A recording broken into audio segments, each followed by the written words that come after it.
নবীনগরে ধানের শীষের গণসংযোগ ও পথসভায় অ্যাডভোকেট আবু ইউসুফ।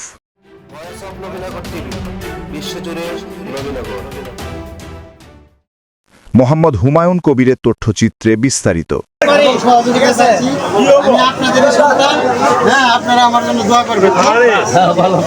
ব্রাহ্মণবাড়িয়ার নবীনগরের নাটঘর ইউনিয়নের নাটঘর বাজারে ও মেলার মাঠ সংলগ্ন মার্কেটে গণসংযোগ সহ পথসভা এবং পূজা পরিদর্শন করলেন কেন্দ্রীয় সাবেক যুবদল নেতা, বাংলাদেশ পরিবেশ আপিল আদালতের অতিরিক্ত পিপি অ্যাডভোকেট আবু ইউসুফ।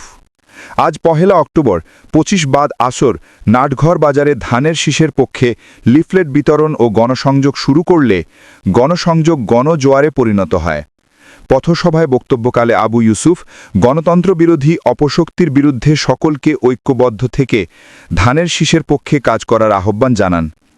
বাজারে থাকা শত শত মানুষের হাতে অ্যাডভোকেট আবু ইউসুফ ৩১ দফা বাস্তবায়নের লক্ষ্যে ধানের শীষের পক্ষে ভোট চেয়ে লিফলেট তুলে দেন।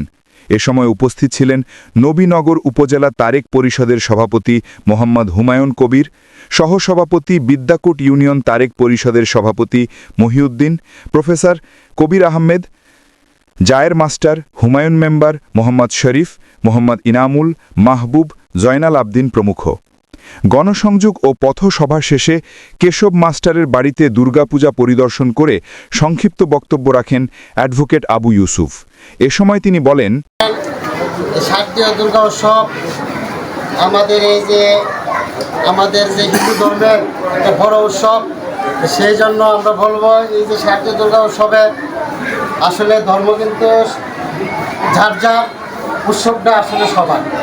আমরা কিন্তু সকালে এই উৎসবকে আমরা বাদ করে নিতে চাই এবং আমার বন্ধু বলেছেন যে আমি যদি আসলে বিএনপি থেকে নমিনেশন পাই এবং আমি যদি পাশ করি তাহলে ইনশাল্লাহ নাটগ্রহ গ্রামের হিন্দু ধর্মের যত প্রতিষ্ঠান আছে সেই প্রতিষ্ঠানগুলোকে আমি ইনশাল্লাহ সবগুলোকে সংস্কার করব এবং সেইগুলোকে সংস্কার করার জন্য যা যা করতে হয় তা করব এবং সেইগুলোকে রক্ষা করার জন্য যা যা করতে হয় ইনশাল্লাহ আমি তা করব।